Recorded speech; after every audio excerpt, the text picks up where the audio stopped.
Dios les bendiga, hermanos. Qué bueno que pueden acompañarme este día para que podamos juntos aprender de la palabra de Dios, esperando que el Espíritu Santo nos ministre de la palabra y nos instruya con el consejo de ella. Esperamos en Dios ser de bendición y, como siempre, que la palabra de Dios sea sembrada en nuestros corazones para que nuestra vida sea fructífera.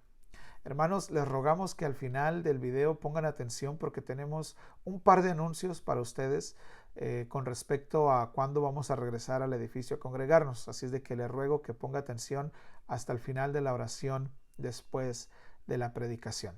Amén.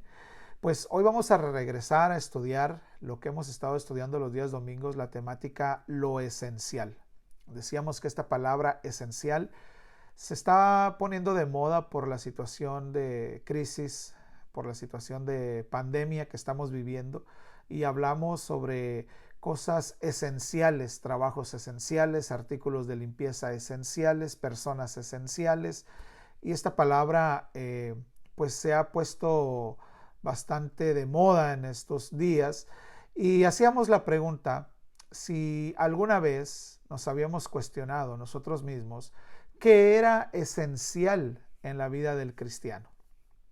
Para esto leíamos 2 de Pedro capítulo número 1 desde el versículo 1 hasta el versículo número 12 y hablábamos la semana pasada en el tema la vida virtuosa del creyente y aprendíamos algunas virtudes que son esenciales para que nuestra vida cristiana se mantenga siempre agradando al Señor Jesucristo. Hoy vamos a estar estudiando el tema conocimiento y dominio propio. Para introducirme a este tema, quiero hacer un resumen amplio a beneficio de aquellos que no han tenido la oportunidad de escuchar o ver el video de la semana pasada, para que podamos retomar el hilo del pensamiento que tenemos desde la semana pasada.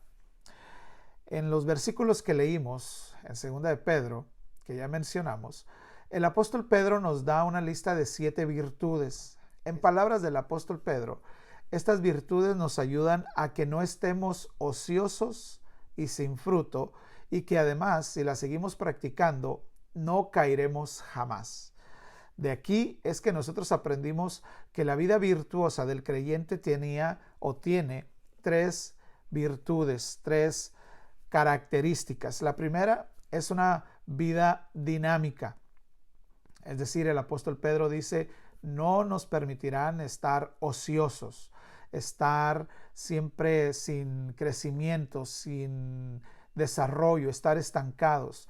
La vida virtuosa del creyente es una vida dinámica, de continuo crecimiento. Siempre estamos mejorando, siempre hay algo más que aprender, siempre hay algo que cambiar, siempre hay algo que perfeccionar. La vida virtuosa del creyente siempre está en dinámica positiva de crecimiento. Y el apóstol Pedro dice que no solamente no nos permitirán estar ociosos, sino que además no nos permitirán estar sin fruto. Es decir, la segunda característica de una vida virtuosa del creyente es que es una vida fructífera, es una vida que da fruto. Tanto en nuestra vida personal, en nuestro carácter, siempre hay cambios positivos, siempre hay cambios que agradan a Dios, que son obrados y llevados a cabo por el Espíritu Santo en nuestra vida. Y además tenemos también fruto en la obra de Dios. Somos capaces de reproducirnos en otros creyentes a través del discipulado, somos capaces de traer fruto, de ganar almas para Cristo.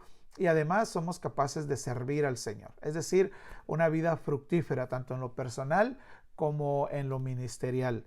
Y por último, usando las mismas palabras del apóstol Pedro, dice que estas virtudes, la práctica de estas virtudes, no nos permitirán caer jamás. Es decir, la vida virtuosa del creyente, decíamos la semana pasada, es una vida estable y firme en los caminos del Señor. Y estas virtudes las recibimos de parte de Dios y se desarrollan, crecen en nosotros conforme vamos conociendo un poco más de Dios cada día. Son virtudes que se retroalimentan al conocer a Dios. Es decir, mi fe, entre más conozco a Dios, mi fe más crece. Y entre más crece mi fe, más conozco a Dios. Y así sucesivamente en cada una de las virtudes que nosotros recibimos de parte de nuestro Dios. La semana pasada también hablábamos sobre que la primera de las virtudes que recibimos es precisamente la fe. Y decíamos que esta era el eje conductor o era el sostén de todas las otras virtudes. Incluso la comparábamos, si usted se recordará, con un collar. Y decíamos que un collar, si era un collar delgado, delgadito, pues no podría sobrellevar joyas muy pesadas y grandes. Tenían que ser joyas pequeñas. Así es de que así, si pensáramos como un joyero, es la fe. La fe, si tenemos una fe pequeña, pues entonces las virtudes que tendremos de parte de Dios en nuestra vida sin desarrollar serán pequeñas por consecuencia. Ahora, si nuestra fe crece, si tenemos un collar grueso, pues entonces las virtudes pueden ser más grandes, más pesadas, más visibles. Si tenemos una mentalidad agricultora, también la comparábamos con un árbol. Un árbol, el tallo de un árbol, el tronco de un árbol, si es un árbol verde, si es un árbol delgadito, si es un árbol, inmaduro, pues no podrá tener ramas que lleven mucho fruto y que el fruto sea grande y pesado, ¿no? Porque las ramas se doblarían el tronco débil y verde del árbol y corre el riesgo de romperse, de quebrarse. Por lo tanto, así es la fe. Después de que hablábamos un poquito de la fe, hablamos también de la virtud. Y decíamos que esta palabra, el mejor sinónimo de ella era excelencia, y que la misma palabra virtud que se usa en el versículo número 5 es la que se usa en el versículo número 3 y que es traducida como excelencia cuando se refiere o se aplica al carácter de nuestro Señor Jesucristo. Por lo tanto, cuando el apóstol Pedro dice que a nuestra fe le añadamos virtud, se refiere a que le añadamos excelencia moral, excelencia espiritual. Y esta excelencia en nuestro carácter, esta excelencia en nuestra vida espiritual, pues se reduce a una frase: semejanza de Cristo.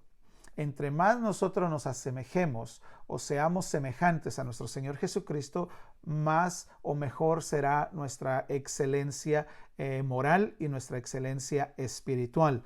Entonces nosotros veíamos y aprendíamos la semana pasada que estas dos virtudes, la fe y la excelencia o la virtud, teníamos que poner un gran esfuerzo, hacer un gran esfuerzo para que estas dos virtudes se desarrollaran en nuestras vidas.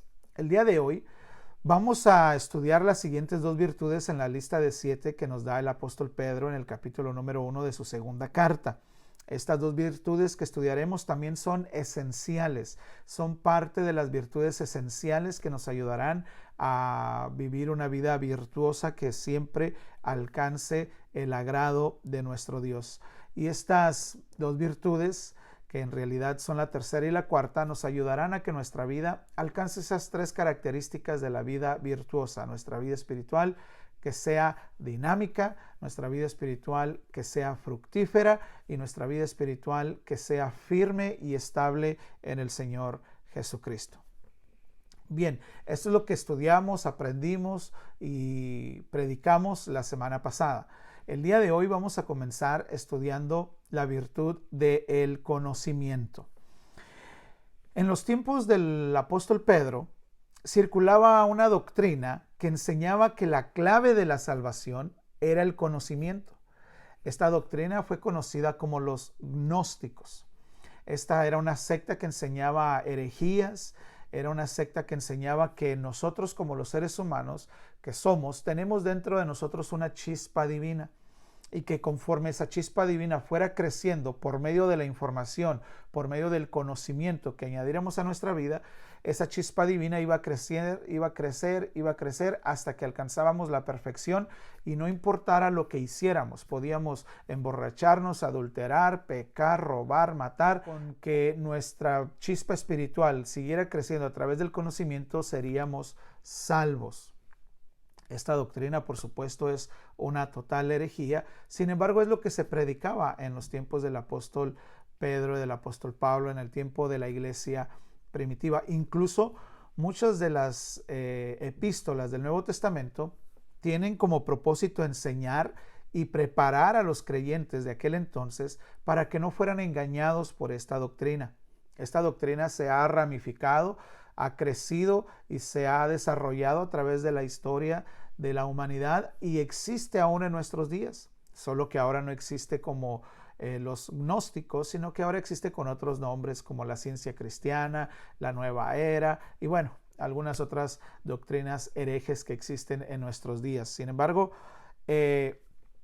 esta falsa enseñanza de que el crecimiento espiritual dependía, o la salvación espiritual, mejor dicho, dependía del conocimiento que nosotros adquiriéramos, llevó a muchos a mostrar una actitud de resistencia hacia el conocimiento. Ese tipo de doctrina negativa, hereje, de que el conocimiento era lo que nos salvaba, hizo que muchos de nosotros los cristianos nos resistiéramos al conocimiento, pensando que podríamos o tendríamos el peligro de caer en ese tipo de herejía, creyendo que entre más conocemos, mejores cristianos somos y mejores que otros nos llegamos a creer y nos podemos llegar a enorgullecer. Y para evitar caer en el pecado del orgullo, muchos de nosotros hemos resistido al conocimiento. Hablo desde la perspectiva personal, hablando desde la experiencia personal. Entonces, si el apóstol Pedro no habla de que tengamos que tener este tipo de conocimiento que nos haga salvos, si no habla de un conocimiento que solamente sea un conocimiento mental, un conocimiento intelectual, entonces, ¿a qué se refiere? ¿A qué tipo de conocimiento habla el apóstol Pedro cuando en el versículo número 5 dice: vosotros también, poniendo toda diligencia, por esto mismo añadid a vuestra fe virtud, a la virtud conocimiento? ¿A qué tipo de conocimiento se refiere el apóstol Pedro? El conocimiento del que habla el apóstol es el conocimiento que proviene del Espíritu Santo. Y este conocimiento nos hace que nos enfoquemos en la persona y en la palabra de Dios. No es un conocimiento intelectual meramente o solamente, no es un conocimiento que haga crecer en nosotros el humanismo, el materialismo, el intelectualismo, sino que tiene como meta conocer a Dios, enfocarnos en la persona de Dios. Esta virtud del conocimiento que recibimos de parte de Dios nos hace capaces de discernir entre lo bueno y lo malo, para que así conscientemente evitemos las conductas pecaminosas que desagradan a Dios. Es decir, el conocimiento que Dios trae a nuestro corazón a través de su palabra, a través de la relación personal con Dios, nos hace dejar de pecar por convicción, no por imposición. Yo dejo de emborracharme porque sé qué es lo que le desagrada a Dios. Yo dejo de hacer las cosas no porque en la iglesia me digan que deje de hacerlo, sino que por convicción en mi corazón no quiero dejar de agradar a Dios y decido yo mismo con conciencia, con causa de conocimiento, dejar algunas conductas pecaminosas porque ahora yo decido voluntariamente agradar a Dios. Este es el conocimiento que recibimos de parte de Dios. Esta es la virtud que recibimos de parte del Señor, de parte del Espíritu Santo. Este es el conocimiento que el apóstol Pedro quiere que le añadamos a nuestra excelencia moral, a nuestra excelencia espiritual, que no sea simplemente porque decimos los pastores que así debe de ser, sino que nosotros añadamos la conciencia de la palabra de Dios a nuestra vida, que nos haga tomar decisiones con sentido común, con la entereza de nuestra voluntad, de nuestra mente y de nuestros sentimientos involucrados en esas decisiones. Es decir, que tomemos decisiones por convicciones y no por imposiciones. Este mismo conocimiento del que habla el apóstol Pedro nos libra de cometer errores y pecados graves. Por ejemplo, hablando de los errores que el conocimiento nos evita cometer en nuestra vida, si pensamos en la formación, en la educación de nuestros hijos, aquellos que hemos recibido el conocimiento de parte de Dios a través de su palabra, sabemos lo que tenemos que hacer en la vida de nuestros hijos. Sabemos que tenemos que enseñar, que tenemos que corregir y tenemos que castigar cuando sea necesario. Y no nos va a temblar la mano para castigar a nuestros hijos. No nos va a dar miedo enseñar a nuestros hijos, aunque vaya en contra de todo lo que la sociedad enseña. Nosotros vamos a tener el conocimiento de enseñar, de formar, de educar a nuestros hijos conforme a los estatutos, a los principios, a los parámetros bíblicos, y esto permitirá que nuestros hijos tengan una vida espiritual viva, una vida espiritual relacionada con Dios, una relación con Dios realmente viva y genuina, y esto los llevará a vivir una vida agradable a Dios. Los evitará o les evitará en su vida las borracheras, la drogadicción, el pecado sexual, los resentimientos, la amargura, y les enseñaremos a buscar a Dios cuando tengan decisiones importantes que tomar en su vida, como qué carrera tomar, con quién casarse, qué tipo de trabajo buscar, cómo administrar sus recursos, y todo esto tiene que ver con la formación que nosotros hemos recibido de parte de la palabra de Dios y que a través de este conocimiento podemos enseñar a nuestros hijos. Ahora, en contraparte, podemos estar aquellos padres que no hemos recibido el conocimiento de parte de Dios, que no sabemos cómo corregir a nuestros hijos, que nos duele nuestro corazoncito darle una nalgada, castigar a nuestros hijos cuando se porta mal, y decidimos no hacerlo para no hacerlos llorar, para no molestarlos. A nuestros hijos adolescentes queremos llevar la fiesta en paz, como decimos en casa, y no les molestamos y no les enseñamos modales, no les enseñamos quehaceres, no les damos responsabilidades, y entonces lo que estamos creando son ciudadanos y personas que son completamente dependientes de alguien más, y cuando se van a casar no buscan una esposa, buscan una sirvienta, o buscan una mamá, o buscan un papá, porque no están bien formados, porque el conocimiento de Dios en los padres no estuvo presente. Entonces, este conocimiento que recibimos de parte de Dios nos libra de cometer errores graves en la vida, nos libra de casarnos con la persona equivocada, nos libra de meternos en negocios y hacer inversiones que nos vayan a afectar en nuestro desarrollo espiritual. Y también este conocimiento, por supuesto, que nos libra de pecar, porque nos hace conscientes, nos hace pensar en las consecuencias del pecado. Se recuerda cuando José era tentado por la esposa de Potifar, por la esposa de su patrón, que se le ponía encima y que lo seducía y le decía: ven y acuéstate conmigo, y constantemente lo estaba acosando. José pensaba en las consecuencias y le dijo: ¿cómo voy a pecar contra Dios? ¿Cómo voy a pecar contra mi patrón? Si me ha dado tanta confianza, ¿cómo voy a traicionar? ¿Cómo voy a hacer eso? ¿Cómo voy a ofender a Dios? Porque tenía el conocimiento de Dios. Eso lo hizo pensar en las consecuencias. Pero quienes no tienen el conocimiento de Dios, les es fácil caer en las redes del pecado. Les es fácil volver a caer en el adulterio, volver a caer en la drogadicción, volver a caer porque no tienen el conocimiento de Dios. Recuerde, una de las características de una vida virtuosa, es decir, una vida cristiana que practica estas virtudes, es que no caerá jamás. Si nosotros continuáramos leyendo toda la carta o la segunda carta del apóstol Pedro, nos daríamos cuenta que él hace referencia a herejías, a falsos maestros, a falsas doctrinas, a engaños.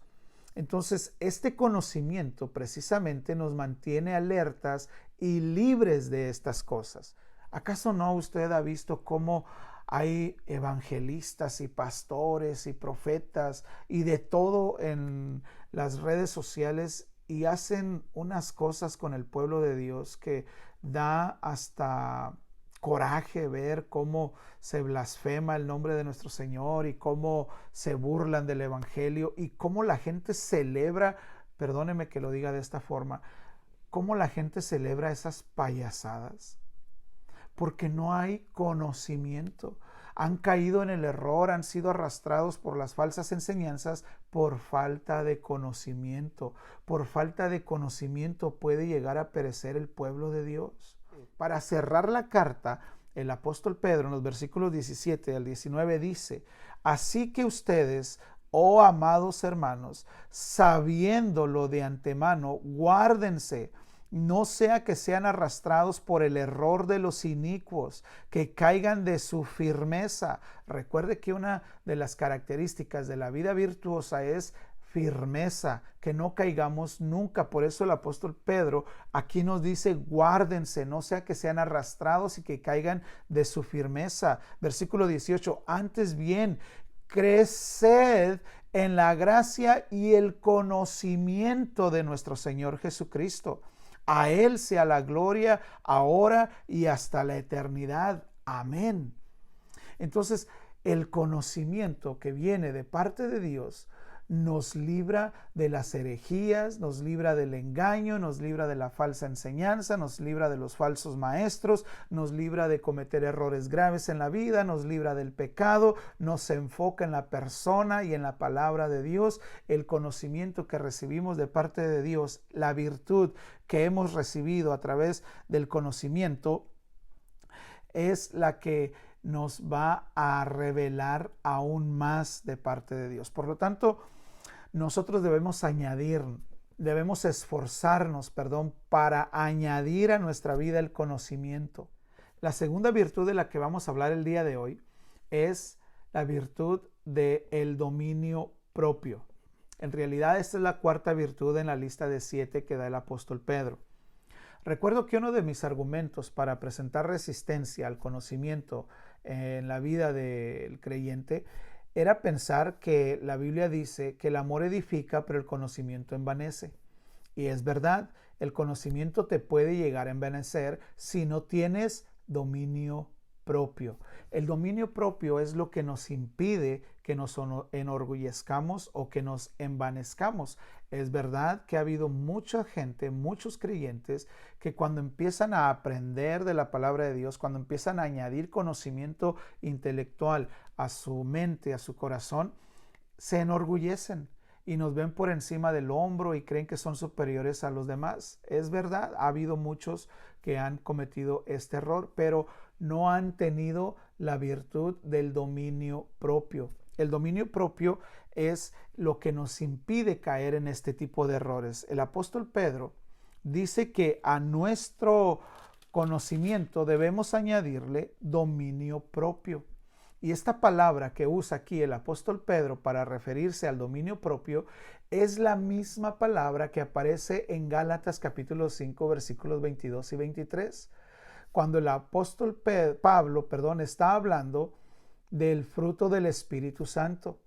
Esto nos dice que el fruto del Espíritu Santo es también conocimiento.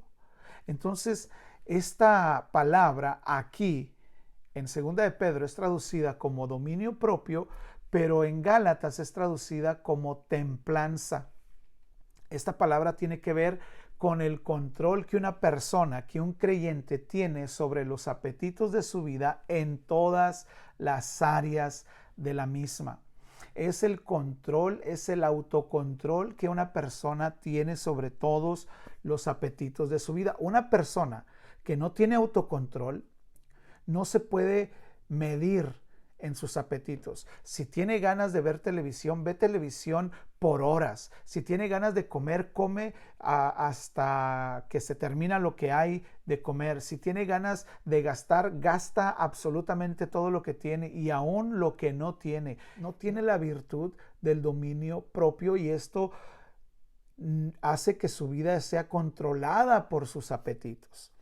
A este tipo de personas, a estos maestros que enfrentaba el apóstol Pedro, que no se controlaban, que ellos se conformaban con añadir conocimiento a su vida y creer que ese conocimiento al expandirse los hacía salvos y se dedicaban a pecar porque el cuerpo era insalvable y se dedicaban a emborracharse y a comer y a adulterar y a fornicar y a hacer todo lo que se les antojaba. El apóstol Pablo a este tipo de personas que no se puede controlar les llama animales irracionales, En el capítulo número 2 de la segunda carta de Pedro, en el versículo 12, se refiere a ellos cuando dice: pero estos, hablando mal de cosas que no entienden, como animales irracionales, nacidos para presa y destrucción, perecerán en su propia perdición, recibiendo el galardón de su injusticia, ya que tienen por delicia el gozar de los deleites cada día.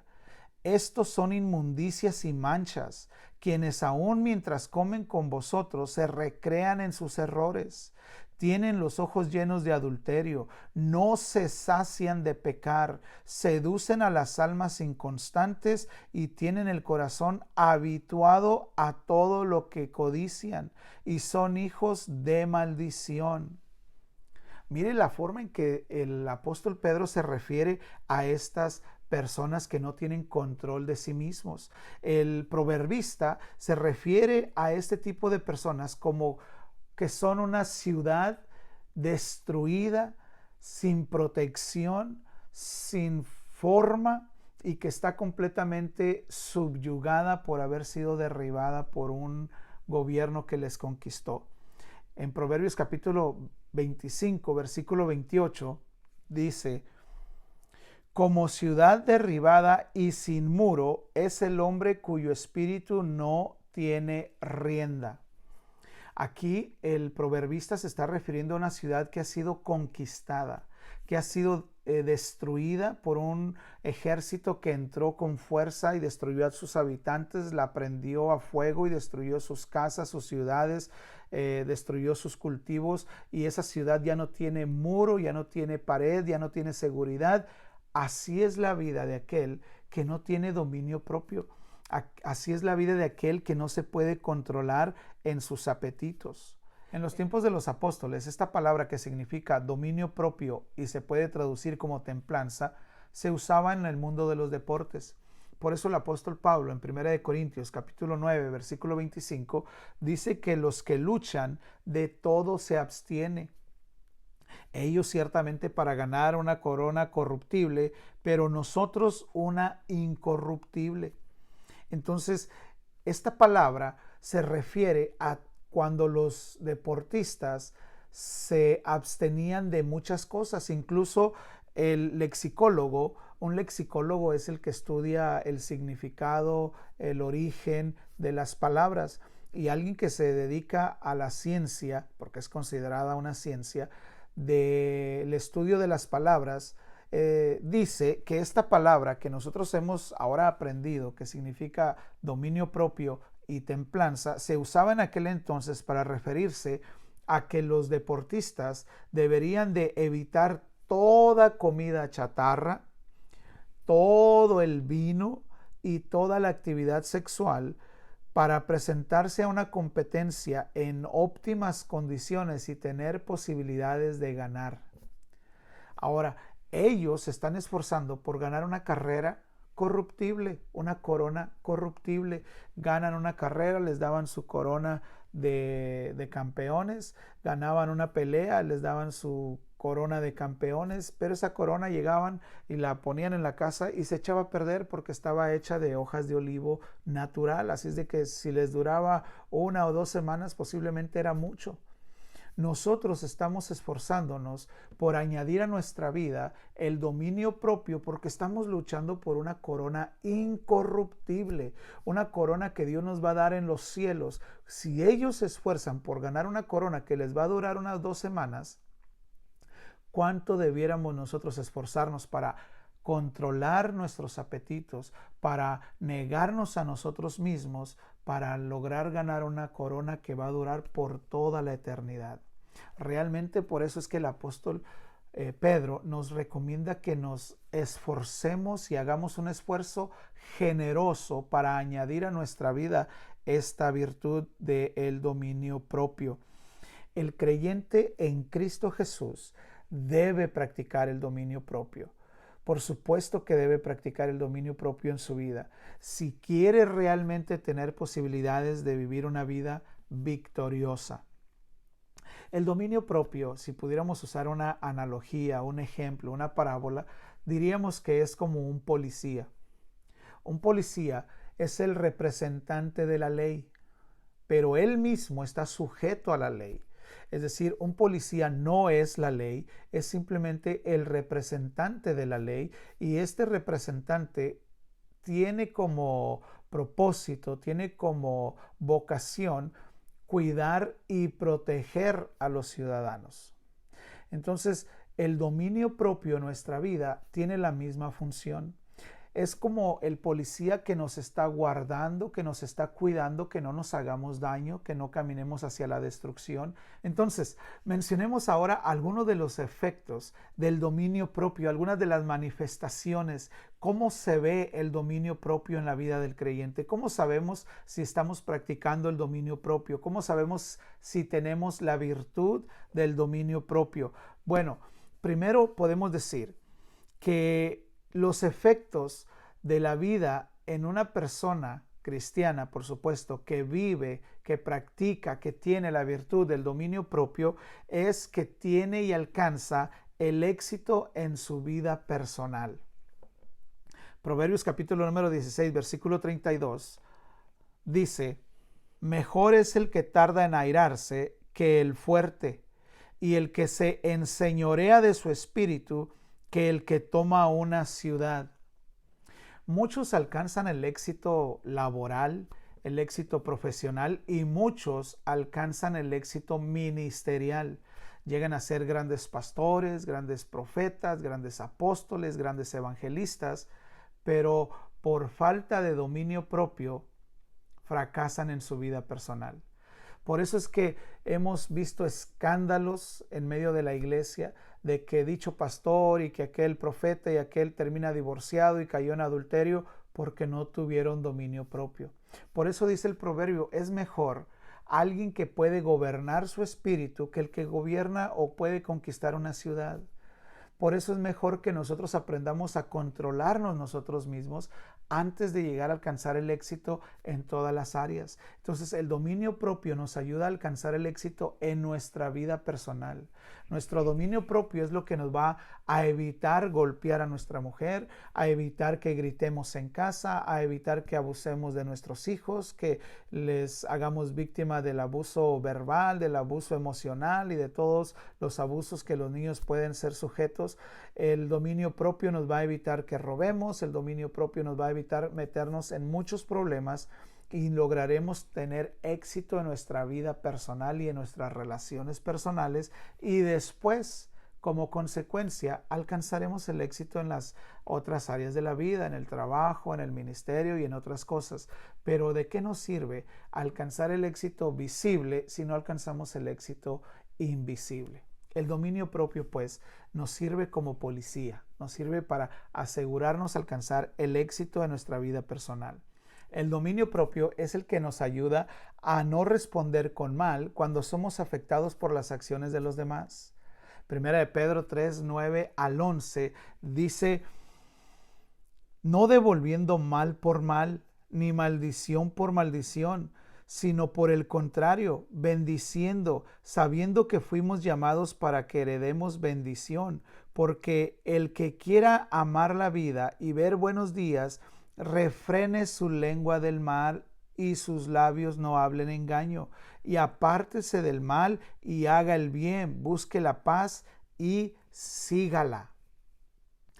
Esto requiere dominio propio, para que cuando alguien nos ofenda, no contestemos, para que alguien nos esté molestando, nos esté tratando de provocar a ira, nos esté tratando de hacer reaccionar negativamente, el dominio propio es el que nos va a evitar meternos en esos juegos, en esos problemas. El dominio propio es lo que impide al hombre ofender a su mujer. El dominio propio es el que impide al pacífico meterse en problemas. El dominio propio es el que nos mantiene callados, el que nos mantiene, el que nos ayuda a no contestar con mal el mal que se nos hace. El apóstol Pablo nos enseña que debemos de sufrir el agravio, pero para esto se requiere el dominio propio. El dominio propio nos ayuda a controlar nuestra lengua.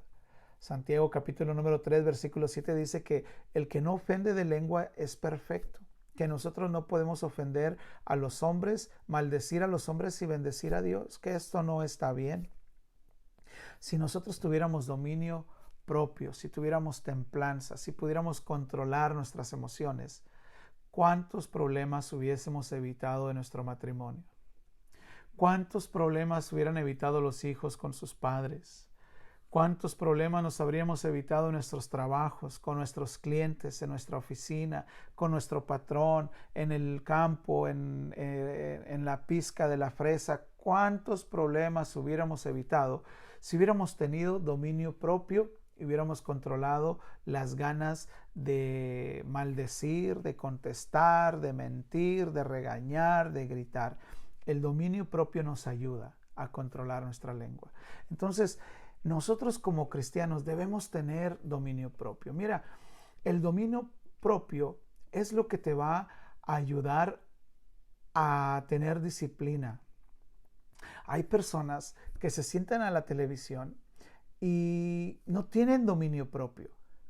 Se quedan frente a la televisión viendo episodios, novelas, películas todo el día. No pueden dejar de ver. El que tiene dominio propio se puede sentar a ver, por supuesto, una película, se puede empezar a sentar a ver un episodio y se dice a sí mismo, una película y después de esto voy a hacer esto, un episodio y después de esto voy a hacer esto. Y se acaba la película, se acaba el episodio y tiene el dominio propio de apagar la televisión. Pero quien no tiene dominio propio no se puede controlar. No puede controlar sus hábitos. Entonces, ¿creen ustedes que nos hace falta el dominio propio en nuestra vida? Para ir a molestar a nuestro esposo, para ir a molestar a nuestra esposa, para renegar delante de nuestra pareja. ¿Creen que nos hace falta el dominio propio? Esta virtud es esencial para que nuestra vida se mantenga una vida dinámica, que estemos creciendo constantemente espiritualmente. Estas dos virtudes, el conocimiento y el dominio propio, son esenciales para que nuestra vida dé fruto en nuestro carácter, lo que conocemos como el fruto del Espíritu Santo, pero que también demos fruto en la obra de Dios. Y estas dos virtudes son esenciales para que nuestra vida no caiga jamás en el error o el pecado. Tenemos que sacar algunas conclusiones esta tarde de lo que hemos aprendido.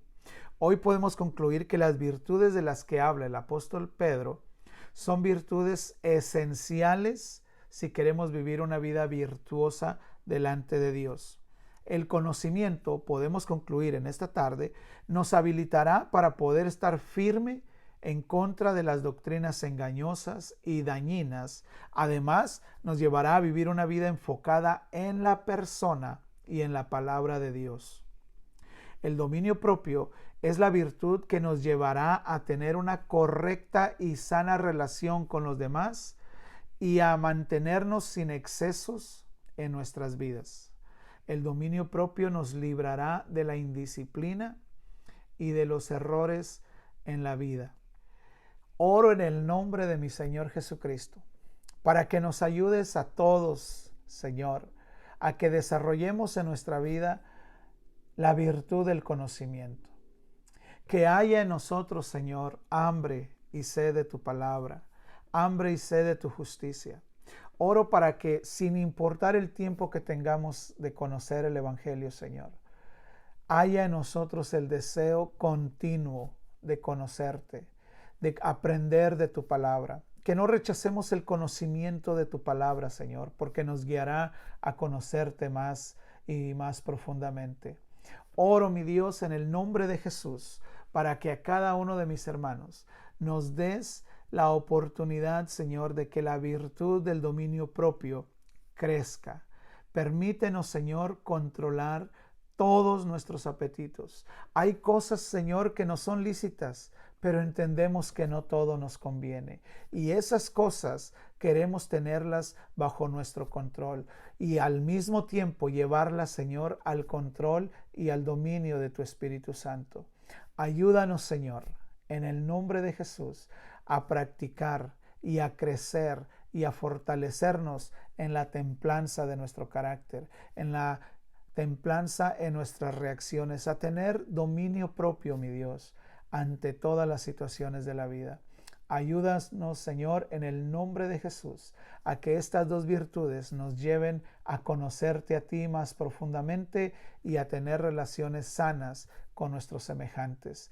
Oro en el nombre de Jesús para que cada uno de ustedes sea bendecido, guardado y que mi Dios les muestre de su misericordia, de su bondad y de su paz todos los días de sus vidas. Dios les bendiga, muchas gracias a los hermanos de Centro Familiar Vida Nueva. Quiero comentarles algunas cosas rápidamente. Primero, quiero agradecerles la respuesta en cuanto a la provisión de los artículos que eran necesarios para prepararnos para regresar al edificio. Yo les había comentado por medio de texto que necesitábamos prepararnos antes de regresar al edificio. Necesitábamos algunos artículos de limpieza como desinfectante de manos, guantes, mascarillas, aerosoles que eran desinfectantes, cloro y cosas así para desinfectar el edificio, mantener limpio y que todas nuestras familias estén seguros. Yo les había dicho que no queríamos regresar a los edificios hasta que estuviéramos bien preparados, no solamente con artículos de limpieza, sino con la información necesaria y con la aprobación de las personas del edificio. Por lo tanto, quiero agradecerles porque su reacción, la provisión que trajeron aquí a mi casa ha sido muy buena y por esto es que estamos preparados para regresar al edificio.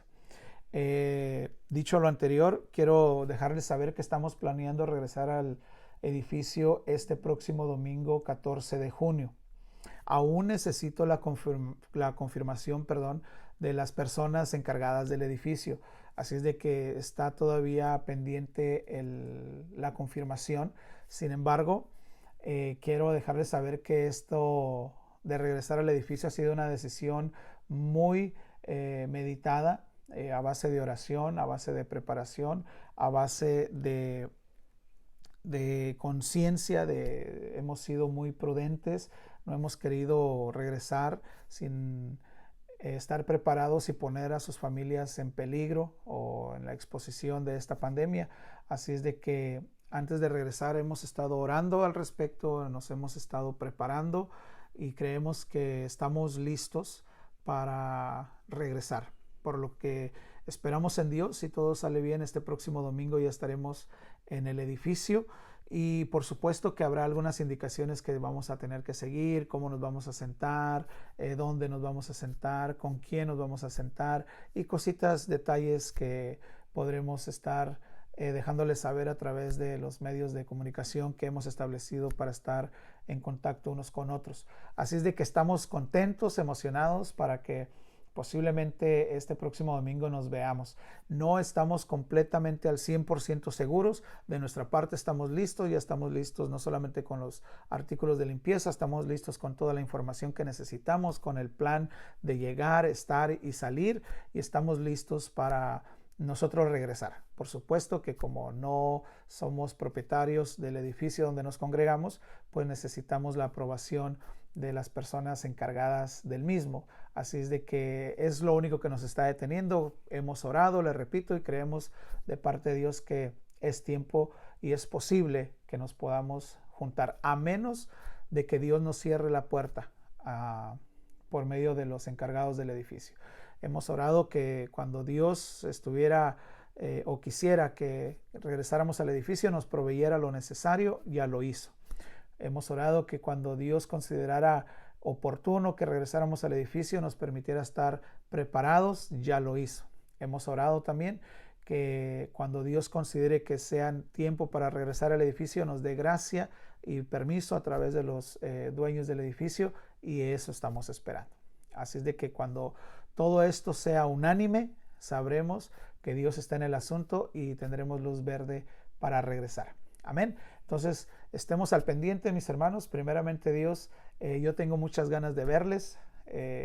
Lástima que pues vamos a tener algunas limitaciones, no vamos a poder abrazarnos y qué lástima. Pero por lo menos estaremos juntos y eso ya será una bendición, el poder vernos. Amén. Así es de que, hermanos, gracias. Dios me los bendiga. que Dios les prospere, que Dios les provea en todas sus necesidades, porque han sido generosos para la obra del Señor y Dios no se queda con absolutamente nada. Así es de que estemos al pendiente, mis hermanos. Dios les bendiga. Reciban un fuerte abrazo virtual a la distancia y un fuerte saludo y bendición de parte de toda mi familia. Amén.